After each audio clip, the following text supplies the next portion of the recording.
the doer. So this chapter very beautifully discusses, Krishna elaborates that who are the three doers and where does the jiva stand. So we'll begin by Mangalacharan and then we will continue to discuss the verses. Om Ajñānatimirandhasya Jnananjana Shalakaya Chakshurunmilitam Yena Tasmai Shri Guruve Namah.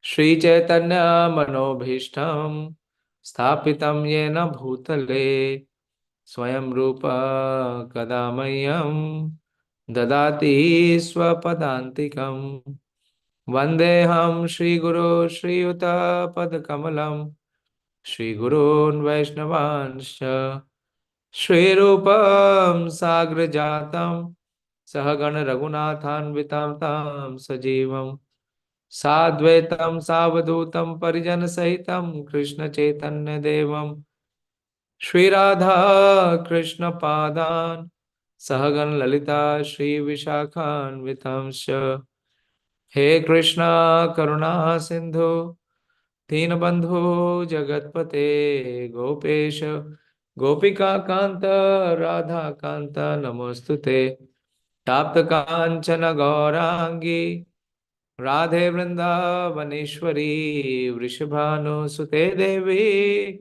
Pranamami Hari Priye Vansha Kalpatarubhyascha Kripa Sindhu Bhayavacha Patitanam Pavanebhyo Vaishnavebhyo Namo Namah.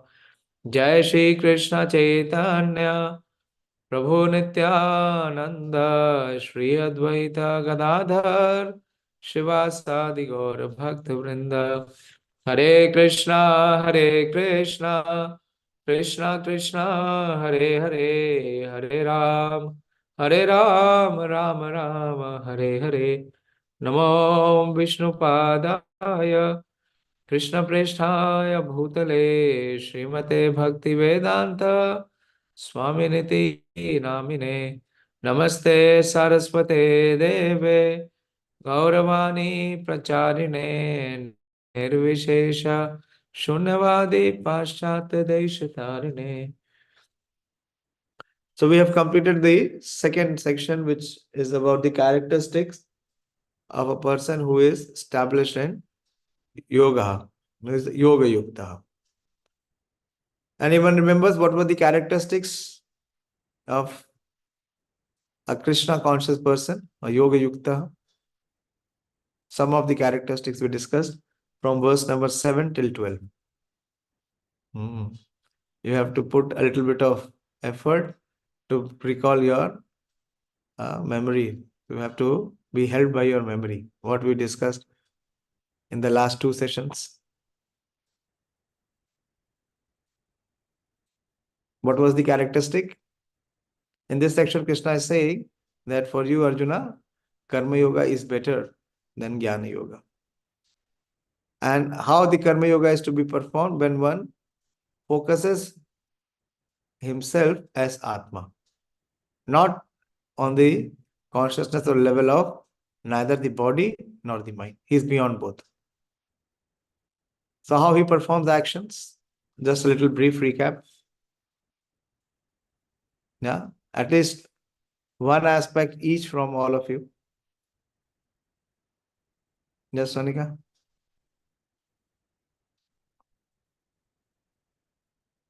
Your hand is up. Hare Krishna Prabhuji. Hare Krishna. Prabhuji, we should do our service, whatever service we are doing, without any attachment to that service. Okay. Attachment to the service and more so attachment towards? Sorry, Prabhuji? Attachment, we should have attachment to service. But what we should be detached with? The results. The result, the reward, the result. What is the verse?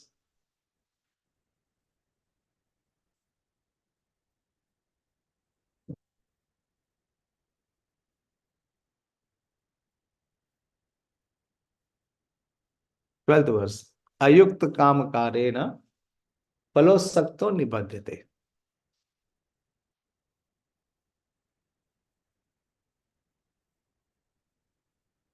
Okay. Some other aspects, what is the characteristics? One characteristic is we should be attached to the service. Our attachment should be for performing devotional service. But detachment should be from the reward or from the result. Otherwise, this will bring us to the platform of doership. So one who is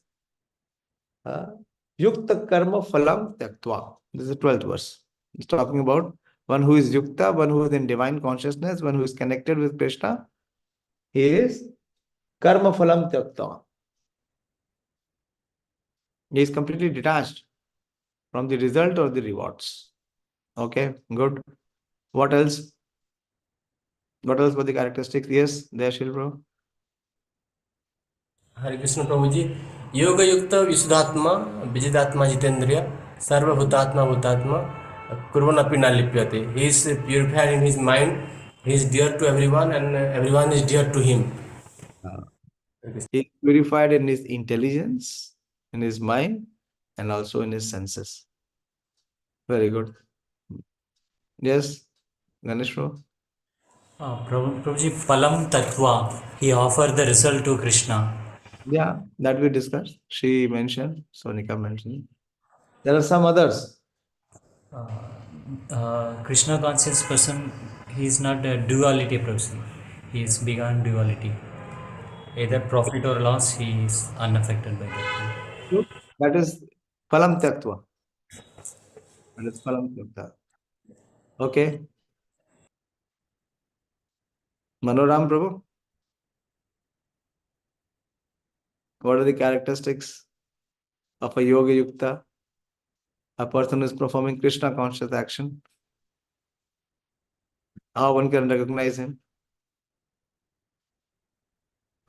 Such a person is always interested in seeing, hearing, and also engaging his consciousness towards Krishna service. Prabhuji. Means his activities will show that he is engaged in seeing, hearing, touching, smelling, all those things, activities in devotional service. Not clear. What is the principle in this verse? This is the 8th and 9th verse.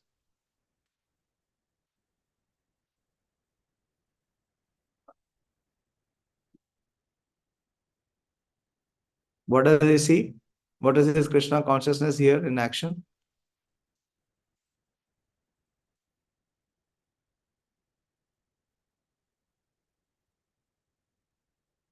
There are two aspects to this verse. We discussed. Yeah, one is they're free from personal desires and reactions of the action. No. Means they do not have the personal desires. You're talking about 8th and 9th verse. Yeah, yes. 8th and 9th verse. What is the message in the 8th and 9th verse? See the 8th and 9th verse. What does this 8th and 9th verse say? Neva kinchit karomiti. Although engaged, he is aloof. What is his consciousness? That the material senses are interacting with the sense objects. But he is beyond both. He is aloof. So he is neva kinchit karomiti. Indriyani indriyartheshu vartate iti dharya. So indriyani is the material senses and they are interacting with the sense objects. Indriyani indriyartheshu. So he is completely aloof. And he understands that it is the interaction of the three modes of material nature. So he is not the doer. Again, he is aloof. So he is detached. It is not that he is engaging all the senses in the sense objects. That is not Krishna consciousness. That is lack of Krishna consciousness. That if one engages the senses in the sense objects, and what is the purpose? Purpose is to enjoy sense gratification. But he is able to see by his divine consciousness that only the senses are interacting, the material senses are interacting with the sense object, and he has nothing to do with it. Neither he is the enjoyer, nor he is the sufferer. He is aloof. Okay? One more important aspect. Two, in fact. Hare Krishna, Prabhuji. Hare Krishna. Yes. Prabhuji, he performed his actions, but the fruits are surrendered to the Supreme Lord. So the sinful action is not affected him like the lotus. Lotus leaf. Like the lotus leaf. He is untouched by the sin, like the lotus leaf is untouched by the water. Very good. Why? How this principle works?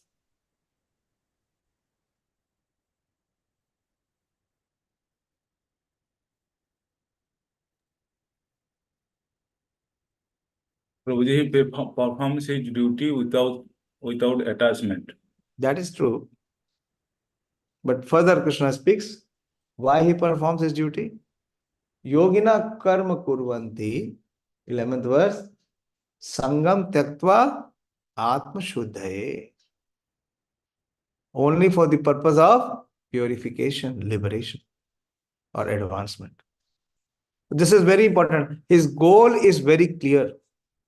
His mission is known to him. He is not shooting in dark. So, and in the 12th verse, Krishna summarized this section, that one who is yukta and one who is ayukta.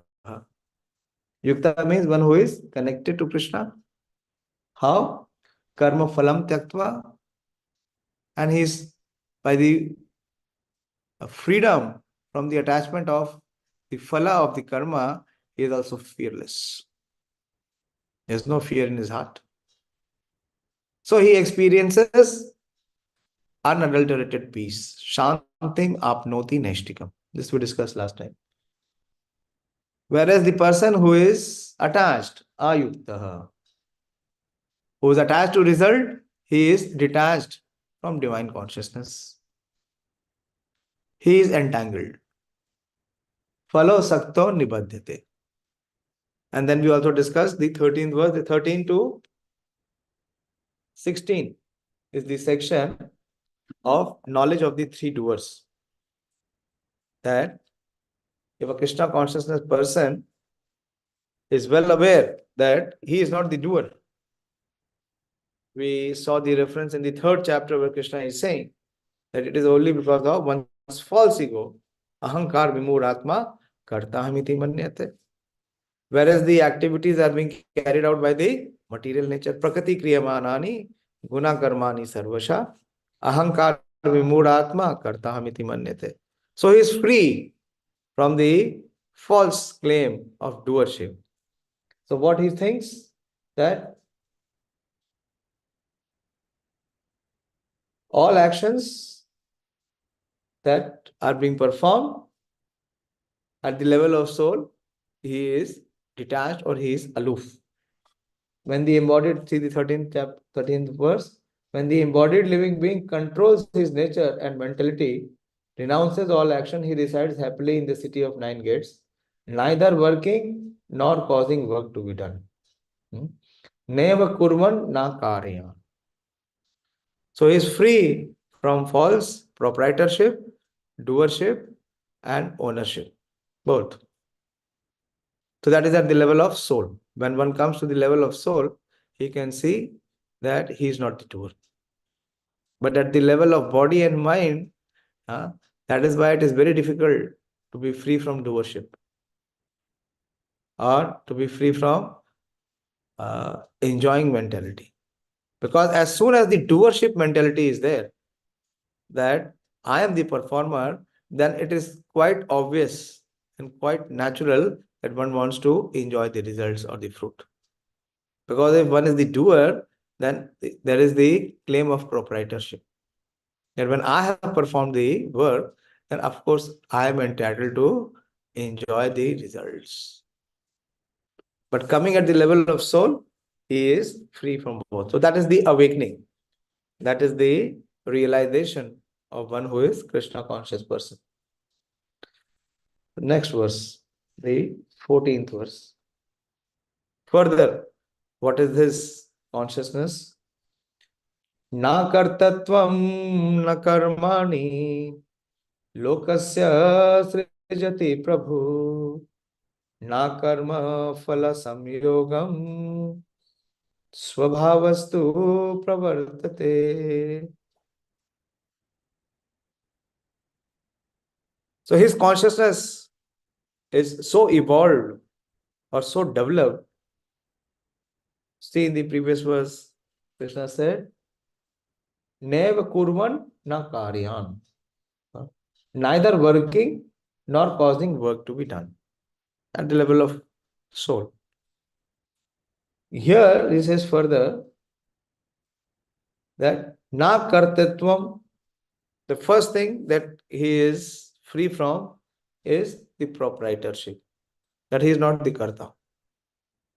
He is not considered himself to be the karta hamiti manyate. Na karmāṇi, nor does he, Prabhupada is saying here, neither does he create activities, nor does he induce people to act. Lokasya sṛjati prabhuḥ. Prabhu here is being said to the one who is the jivatma, when he considers himself to be karta. Prabhu normally means for Supreme Lord, but here it is being said for jiva. Na karma-phala-saṁyogaṁ.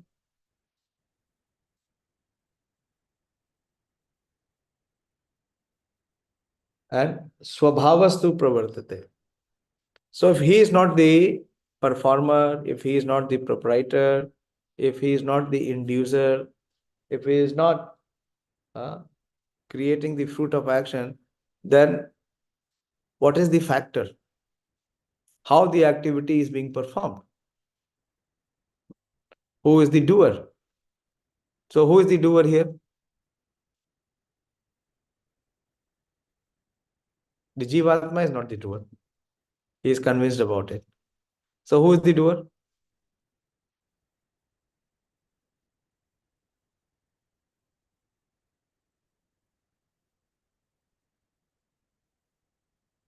Yes, Boli. Sonika's hand went up first. You speak. Prabhuji, material nature. How? Prabhuji, through material nature acts through three modes. So, through three modes, all the activities will be performed. Yeah. So here the doer is emphasized as the material nature, and how material nature influences the action is through the influence of three modes. So Prabhupada says in the translation, the embodied spirit, master of the city of this body. That is Prabhu. How is Prabhu? Because he is the master of the body.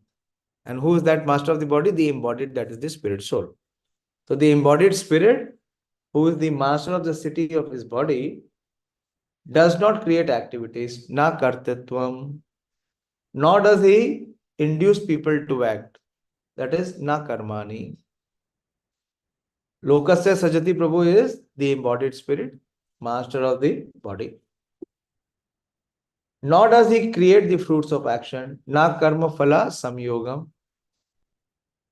So if he does not do anything, then who is the doer? Svabhāvastu pravartate. And Prabhupada translates svabhāvas as the modes of material natures.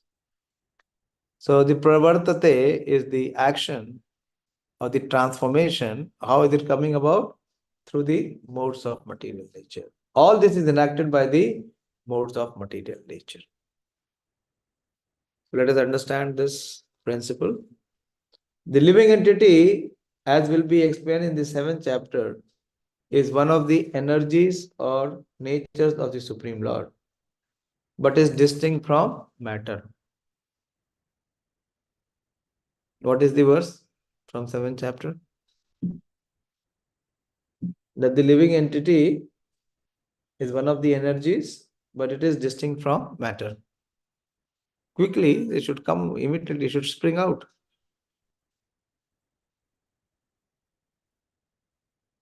Which verse is this from the 7th chapter?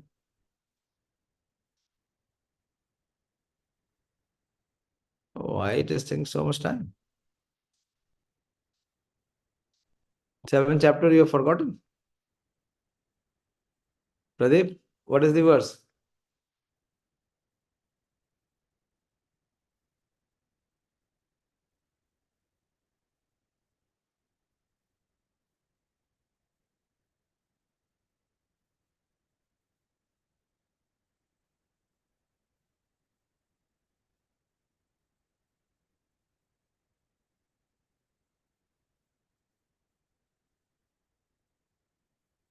Pranav? I don't know, Prabhuji. We have to revise. Yes, there shall be. हरे कृष्ण प्रभु जी। प्रभु जी, अपरायम इतस्तु अन्य प्रकृति विधि में परम जीवभूत महाबाहो यदम धारयति जगत। Krishna says, Bhumirapo nalo vayu, ham mano buddhi revacha, ahankar iti mayam mein bhinna prakriti rashtata. These are my inferior nature. This principally 8. The 5 gross and the 3 subtle. But beyond this nature is a superior nature. Aprayam itastu anyam. And what is that? Vidhi prakriti me param. Param is the higher or the transcendental nature. And what is that? Jiva bhuta mahabhava, the living entities. And what are they attempting? Why they are conditioned? Ye dam dharite jagat. So Prabhupada is saying here, the living entity, as will be explained in the 7th chapter, is one of the energies or nature of the Supreme Lord, but is distinct from matter. Krishna is making this distinction, which is another nature called inferior. So matter or material energy is inferior, it is apara. And somehow this superior nature, the living entity, has been in contact with material nature since time immemorial. So this material world means what? A combination of matter and spirit. The spirit is entangled and embodied within matter. The temporary body or divine or material dwellings place which he obtains is the cause of varieties of activities and their resultant reactions. Very important principle. The temporary body, what is that? This sharira or material dwelling place which he obtains is the cause of varieties of activities and their resultant reaction. So according to the body that one receives, according to the body one will perform his activity. If one is given the body of a dog, what can he speak? He can only bark. He cannot do anything else. So according to the dwelling place, Prabhupada is saying here, that according to the dwelling place which he obtains is the cause of varieties of activities and its resultant reactions. Living in such a conditional atmosphere, one suffers the result of the activities of the body by identifying himself as the body in ignorance. With the body, it is ignorance acquired from time immemorial. That is the cause of bodily suffering and disease. So this is a very deeper principle which Srila Prabhupada is elaborating here. So the root of all one's ignorance is due to his identification with a particular body. And the actions and the reaction he receives is again to the extent he identifies himself with the body.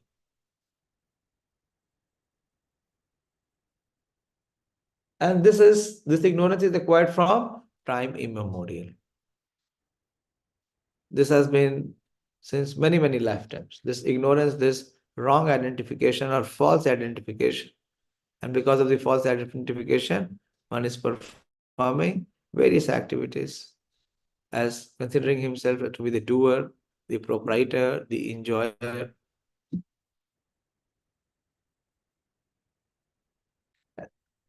And this is the cause of bodily suffering and distress.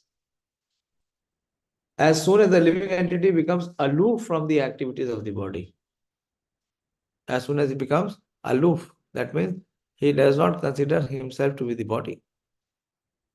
He identifies himself separate from the body. He becomes free from the reactions as well. As long as he is in the city of the body, he appears to be the master of it. He appears to be the master of it. Prabhupada is saying he appears to be the master of it. Why? Because the body is not owned by the spirit. Who owns the body?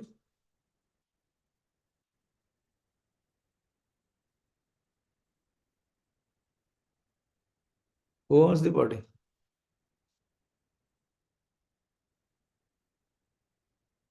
Very basic question. The body is owned by the material nature. What constitutes the body? The five gross elements. So, Prabhupada is saying here he appears to be the master of it, but actually he is neither its proprietor nor controller of its actions and reactions. He is simply in the midst of material ocean, struggling for existence. The waves of oceans are tossing him, and he has no control over them. His best solution is to get out of the water by transcendental Krishna consciousness. That alone will save him from all turmoil. So today we were discussing that one who does not know swimming, his life is useless. So what is that swimming? That swimming technique is to become Krishna conscious. Unless and until he do that, the Prabhupada is giving such a nice explanation that he is simply in the midst of material ocean. And then it is called Arnava. Sansara Arnava. It is compared to a huge, endless ocean. And he's struggling for existence, and the waves of ocean are tossing him. And he has no control over them. And the best solution is to get out of the water by transcendental Krishna consciousness. That alone will save him from the turmoil. So he is well aware that he is not the doer. And you can clearly see the mode's influence. The influence of the mode which activates all actions. And he is aloof. Why? Because he does not identify himself with the body.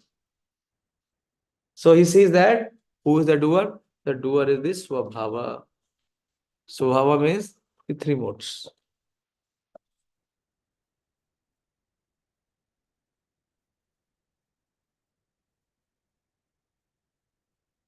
Okay. Anything to discuss, or I go to the next verse?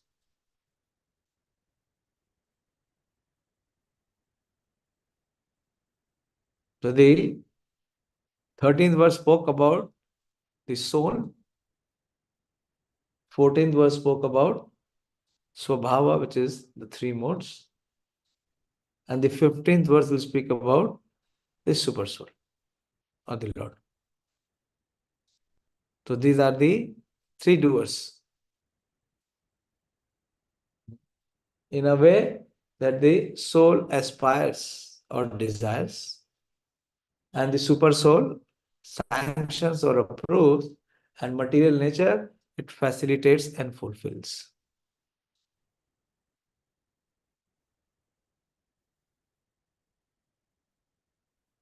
Okay. Clear? At least intellectually. Yeah? We're trying to accept and appreciate what Krishna is speaking. Next verse, 15th verse. Nādatte kasyacit pāpaṁ na caiva sukṛtaṁ vibhuḥ ajñānenāvṛtaṁ jñānaṁ tena muhyanti jantavaḥ nādatte kasyacit pāpaṁ. So the question may be arise that if the jiva is not the doer, and the three modes are introducing him to perform action. And where are these three modes coming from? The three modes are the emanations of the material nature. And whose material nature? Who is in control of the material nature?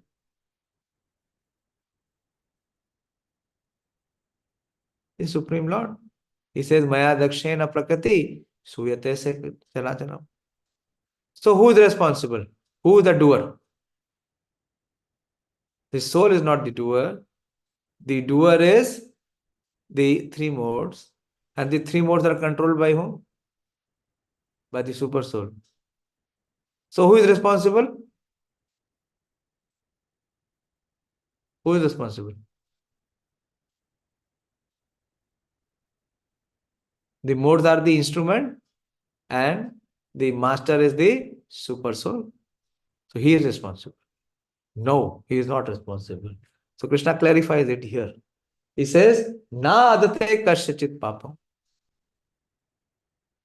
That nor does the Supreme Lord assumes anyone sinful action. Kasyacit nādatte kasyacit pāpaṁ na caiva sukṛtaṁ vibhuḥ. So the Supreme does not assume anyone's sinful or pious activities, or he does not induce anyone to perform sinful or power or pious activities. Neither does he assume nor does he induce. He is neutral. He is aloof. Then who is the doer? How it happens? Like Prabhupada was saying here in the previous purport, that it is the ignorance acquired from time immemorial that is the cause of bodily suffering and distress. It is from here only what Prabhupada is saying. What is the cause of his papam or sukṛtaṁ? Krishna says, ajñānenāvṛtaṁ jñānaṁ. What is the cause? The cause is his ignorance. And that ignorance is, as Prabhupada is saying in the previous purport, that this ignorance is from time immemorial.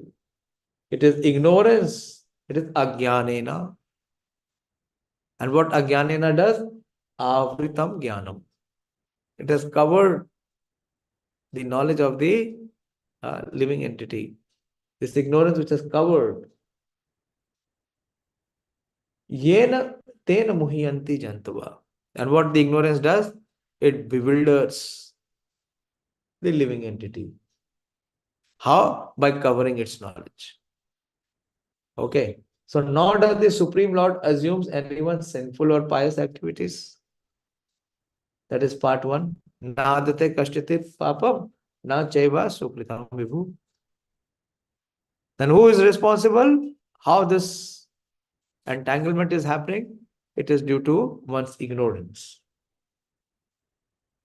The embodied being, however, are bewildered because of the ignorance which covers their real knowledge.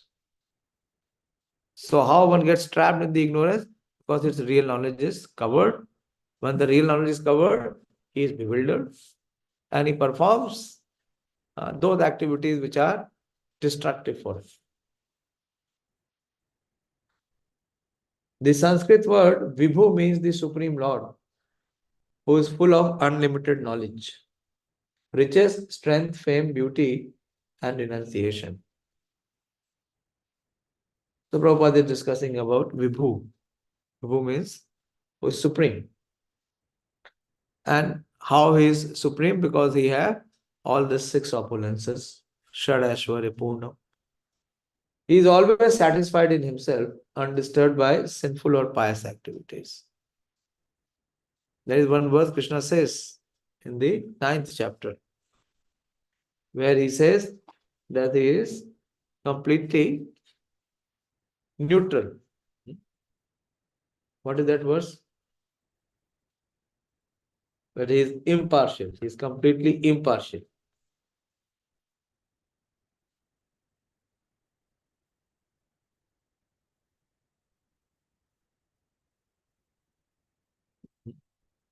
Krishna is completely impartial. Like he is saying here, that neither he assumes anyone's sinful activity nor his pious activities. In the 9th chapter, Krishna speaks that samoham sarva bhuteshu name dvesho asti na priya. Krishna is impartial. I envy no one, nor am I partial to anyone. Why? Because Krishna, neither he assumes anyone's sinful act, nor his pious activities. He is completely so he is always satisfied in himself, undisturbed by sinful or pious activities. See the purport, I am reading from the purport. He is always satisfied in himself, undisturbed by sinful or pious activity. He does not create a particular situation for any living entity. This is very important. He does not create a situation for a particular living entity.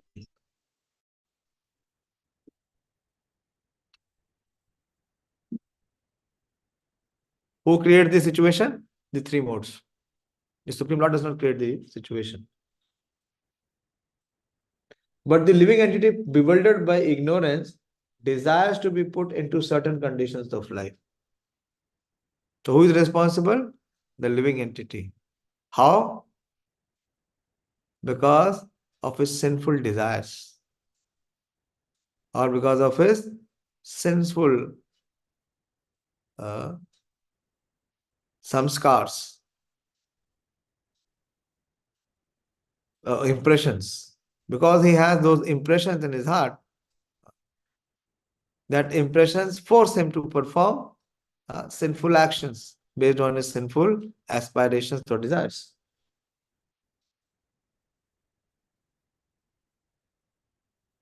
And thereby his chain of action and reaction begins. So that is what is the law of karma.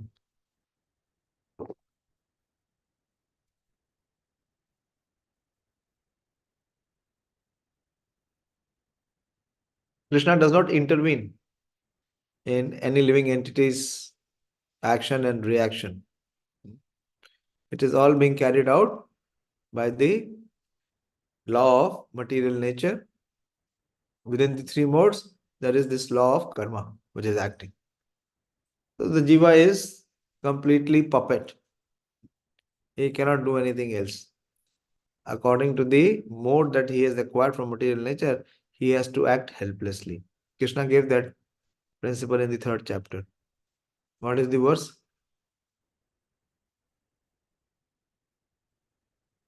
Nahi kashi shanamapi jato tishtanti akarmakrit kartehi avasha karma. Manoram Prabhu show the verse. So one is forced to act helplessly. Like the puppet. What the puppet can do? As the puppeteer wants, the puppet is forced to act. So similarly, kartehi avasha karma. So according to the mode that he has acquired from the material nature, accordingly he is induced, or he has to act. Sarve prakriti jar guna. He cannot be freed or he cannot be released from it.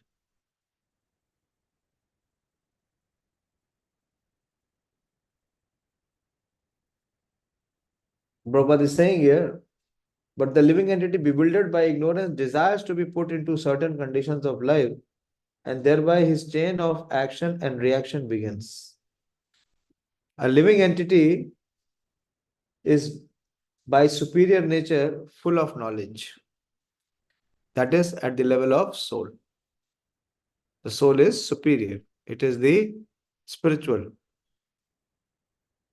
It is para.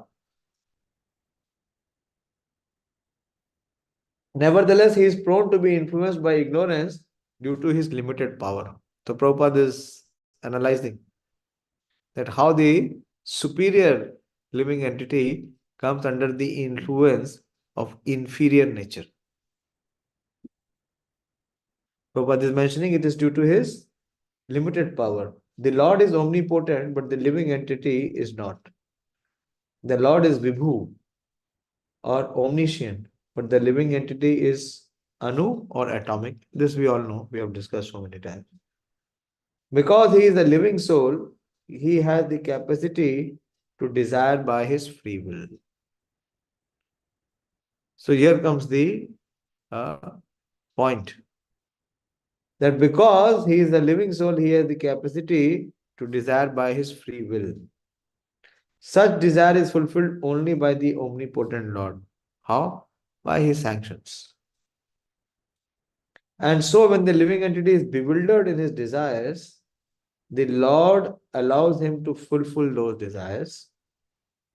But the Lord is never responsible for the actions and reactions of the particular situation which may be desired.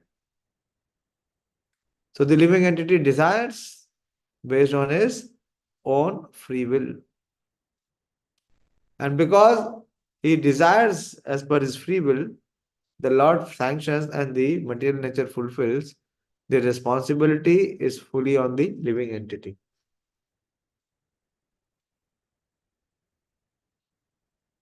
Being in a bewildered condition, therefore, the embodied soul identifies himself with the circumstances, material body, and becomes subjected to the temporary misery and happiness of life. The Lord is the constant companion of the living entity as Paramatma. So Krishna is so kind that he never imposes himself upon the living entity. He always allows the freedom and free will to the living entity. He may have his own choice. And according to the choice, the circumstances are created, which is the law of karma or the law of prakriti.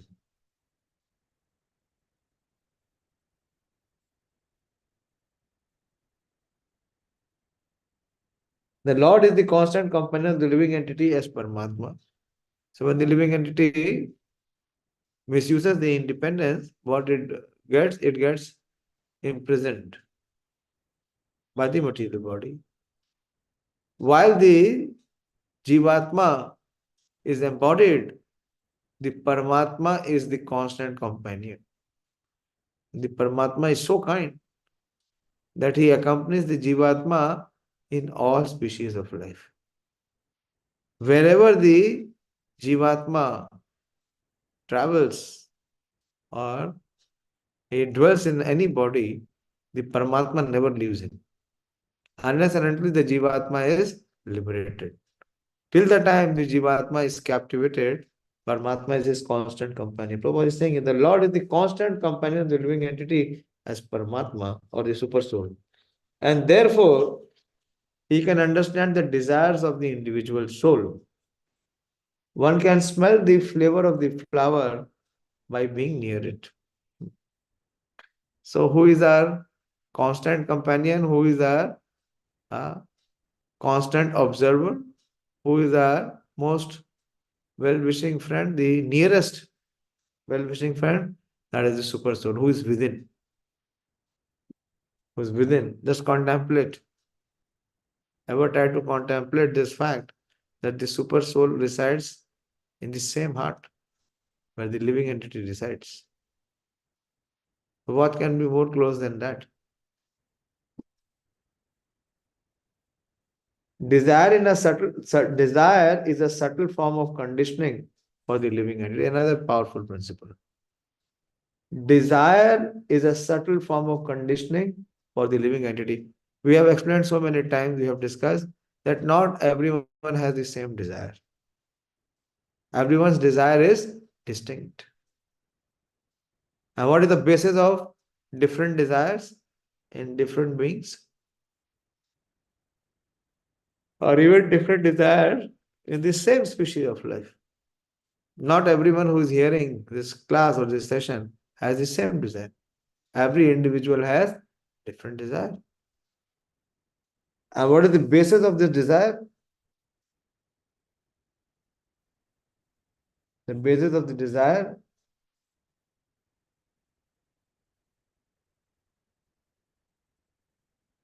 is a conditioning. What is the basis of desire? We have discussed so many times. Why everyone's desire is different? Why it is not the same? If there is a student in the class, so all the students should have same desire. Is it so? It is never so. All the family members should have same desire. Is it so? It is never so. All the brothers should have same desire. It is never so. So what is the desire based on? Why do different people have different desires? Yes, Sonika? Unmute and speak. Unmute.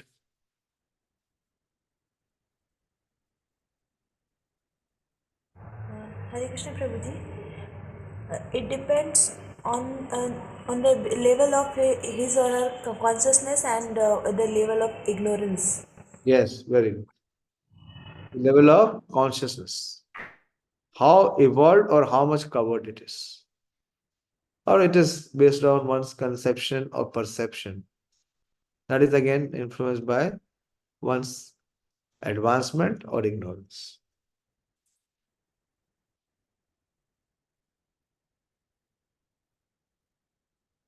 The Lord, however, can fulfill all desires, and the Lord, being neutral to everyone, does not interfere with the desires of the minute independent living entities. So this is another feature of Lord's compassion, that he does not imposes himself or forces himself. He does not interfere with the desires of the minute independent living entities. However, when one desires Krishna, the Lord takes special care to encourage one to desire in such a way so that one can attain to him and be eternally happy. That is why we say if we take one step towards Krishna, Krishna takes 10 steps. The Vedic hymns therefore declare, Esha yuhi eva sadhu karma karyati tam yam ebhyo lokebhyo unni nishate eshatu eva sadhu karma karyati yam adho ninisate. The Lord engages the living entity in pious activities so that he may be elevated. The Lord engages him in impious activities so that he may go to hell. Kaustiki Upanishad. Agyo jantur anisho yam ātmanaḥ sukha dukkhayo Ishvara pririto gachet swargam vasvo abraham evacha.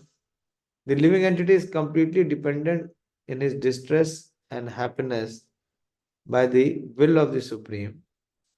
He can go to heaven or hell as a cloud is driven by the air. How? By his freedom, by his independence, by his freedom of choice. Therefore, the embodied soul, by his immemorial desire to avoid Krishna consciousness, causes his own bewilderment. Consequently, although he is constitutionally eternal, blissful, and cognizant, due to the littleness of his existence, he forgets his constitutional position of service to Lord and is thus entrapped by nations. And under the spell of ignorance, the living entity claims that the Lord is responsible for his conditional existence. The Vedanta Sutra 2134 also confirms that Vaishamya Nirgrihanya ye sapekshatvat tathahi darshayati. The Lord neither hates nor likes anyone, though he appears to. Okay. So this explanation is given that who is responsible? The responsibility is on the living entity. And what is the principal cause of his suffering is his ignorance. The Lord is neutral. He neither assumes his good or pious results, nor he induces them to perform impious or sinful actions. Okay, I'll take one more verse and complete this section. This is the 16th verse. Jñānena tu tadajñānam yeṣāṁ nāśitam ātmanaḥ teṣām āditya-vaj prakāśayati param. Jnanena tu tad jnanam ajñānam. Jnanena tu tad ajñānam. When, however, one is enlightened with the knowledge by which nations is destroyed, then his knowledge reveals everything. Teṣām āditya-vaj prakāśayati param. Then his knowledge reveals everything as the sun lights up everything in the daytime.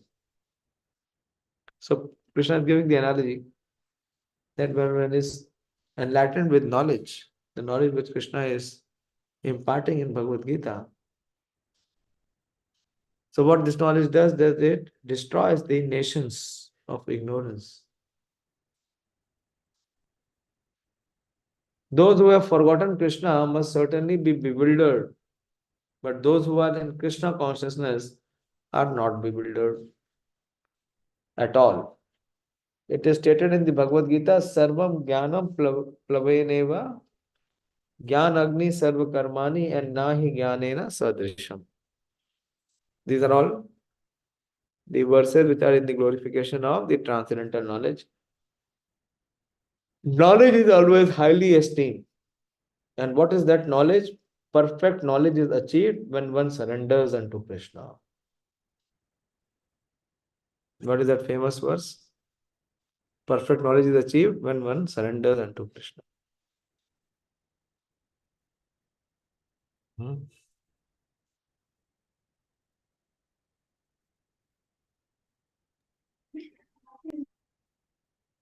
Bolo? Prabhupada is mentioning here. Perfect knowledge is achieved when one surrenders unto Krishna. Bahunam janmanamante jnānavān mā prapadyate. So perfect knowledge is achieved when one surrenders unto Krishna. And it is said in the 7th chapter, 19th verse, Bahunam janmanamante jnānavān mā prapadyate. After passing through many, many births, when one perfect in knowledge surrenders unto Krishna, or when one attains Krishna consciousness, then everything is revealed to him, as everything is revealed by the sun in the daytime. So see, when one surrenders, so this knowledge is revealed or it is realized. Otherwise, this knowledge remains what? It only remains a theory. It is not made into any realization or application. The living entity is bewildered in so many ways. For instance, when he unceremoniously thinks himself God, he actually falls into the last snare of nations. If the living entity is God, then how can he become bewildered by nations? Prabhupada is asking this question. Does God become bewildered by nations? If so, then nations or Saturn is greater than God. Prabhupada is asking this logical question. If there is anything which can bewilder God, what it means? That the power and the potency of that substance is more than the God.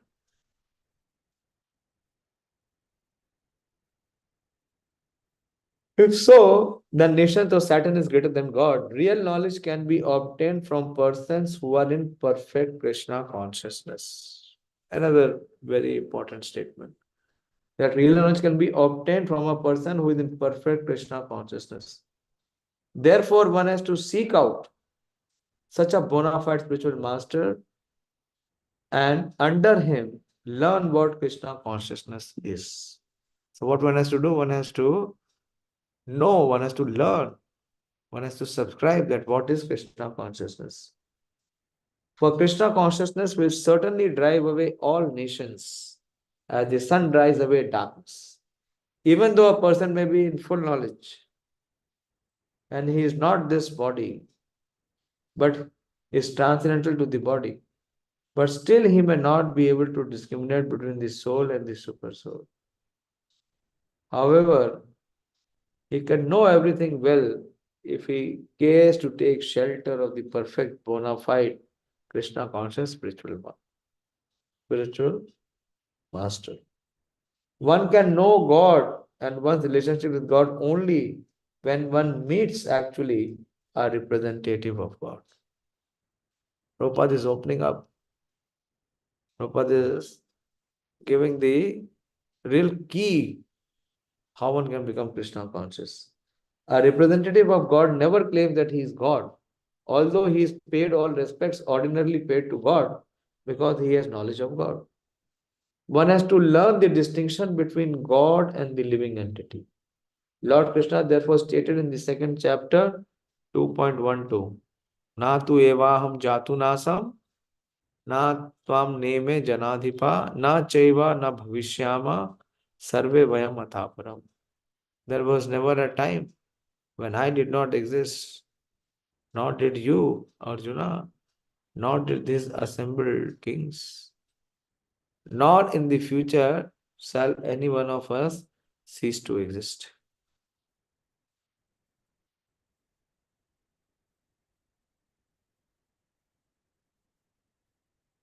One has to learn distinction between God and a living entity, okay? Therefore, it is stated in the second chapter 2.12 that every living entity being an individual and that the Lord is also an individual. Nityo nityanam chetanas chetananam. They were all individuals in the past, they are individuals at present, and they will continue to be individuals in the future. Even after liberation, at night we may see everything as one in the darkness. But in day, when the sun is up, we see everything in its real identity. Identity with individuality in spiritual life is real knowledge. So this section is completed here. The section of the three doers. So I'll stop here. We have few minutes if you want any discussion or clarification. Hare Krishna.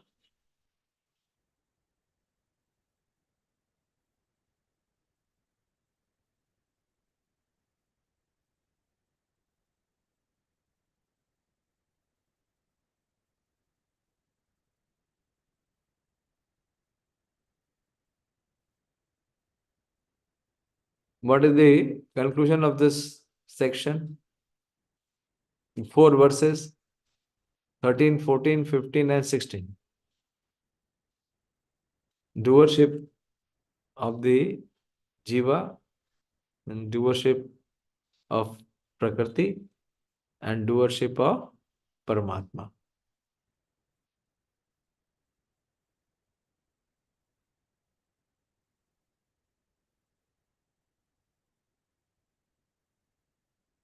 क्या हुआ? Everyone is spaced out today? Yes, they should know.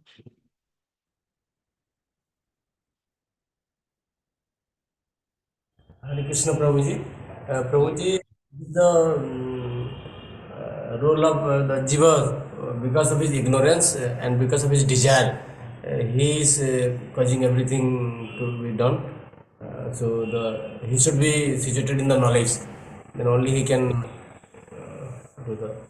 Then only he can be free from his suffering situation, his anxiety, and then he can be from the reactions of his actions.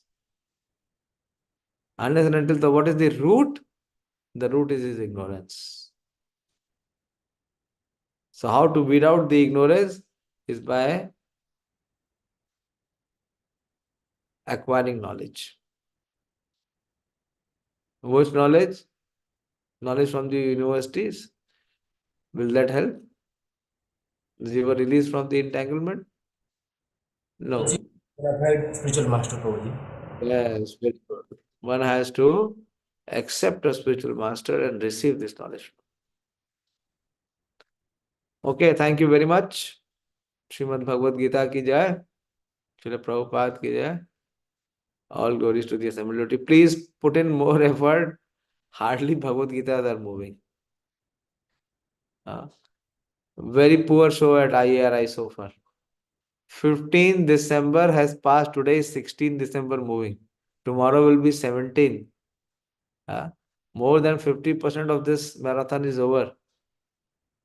And how much, what was your commitment and where is your result? How much is the gap? So please put some effort. Please put some focus. Thank you so much. Hare Krishna. Srila Prabhupada ki jai.